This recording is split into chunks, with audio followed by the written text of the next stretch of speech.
If we would like to improve the quality of our lives, personally and professionally, what would be your advice? What can we do?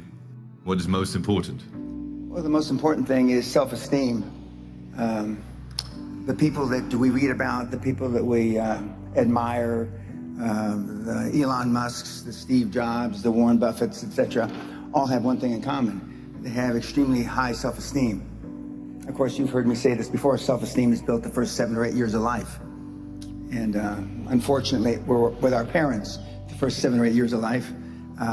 Ergo, we don't have too much high self-esteem. But to build high self-esteem, and the way you build high self-esteem, if you're 25, 35, or 45, is to be around, surround yourself with other people that have high self-esteem.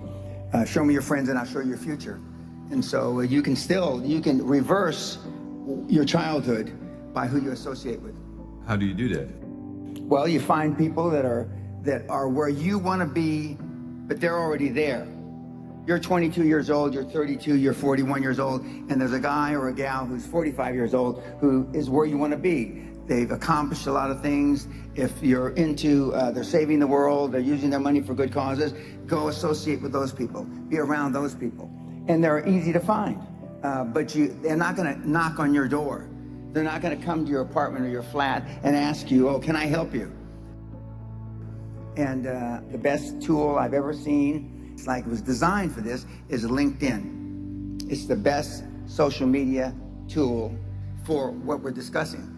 And you can find these people. Now just remember, everybody that's on LinkedIn, all the, I don't know, 20 million or whatever people that are on LinkedIn are all there for one reason. They're there because they want to do business, they want to meet people. Unlike some of the other social medias like Facebook or Twitter. But I mean, LinkedIn, they're there for a common purpose. They have a common bond. They have a common goal.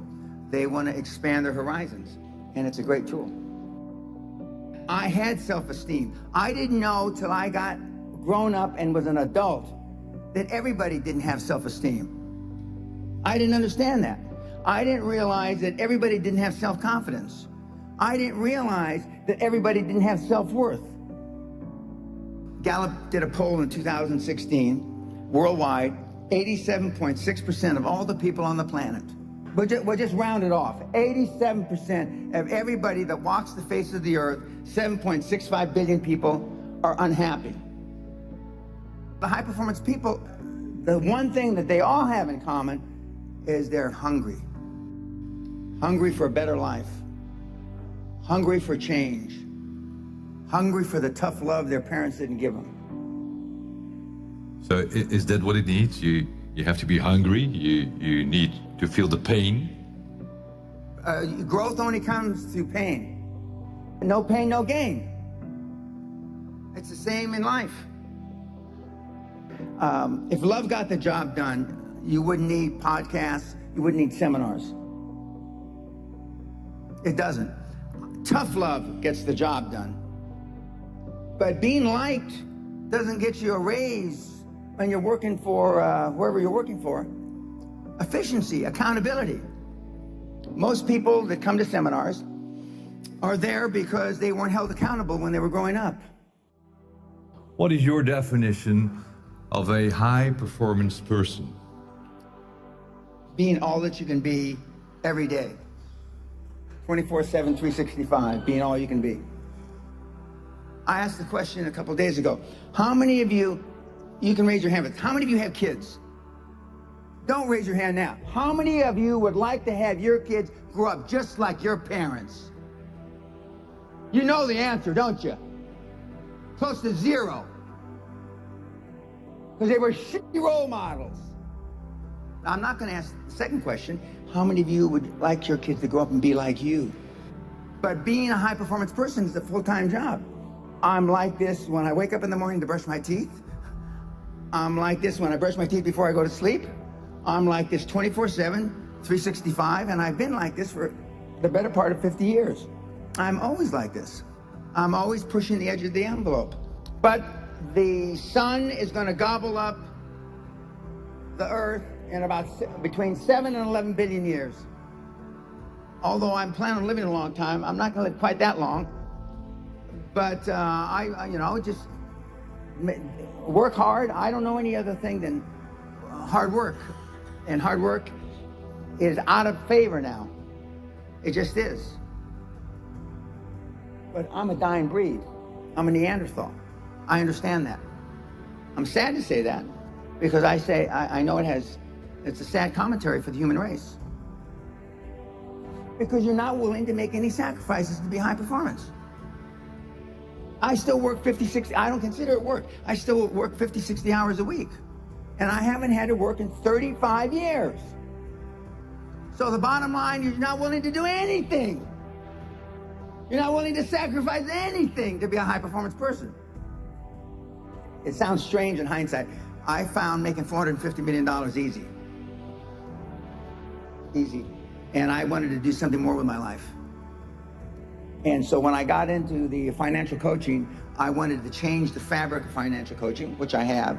And I wanted to be known as and now that's what they call me, the greatest of all time. But this was just me flapping my mouth 25 years ago.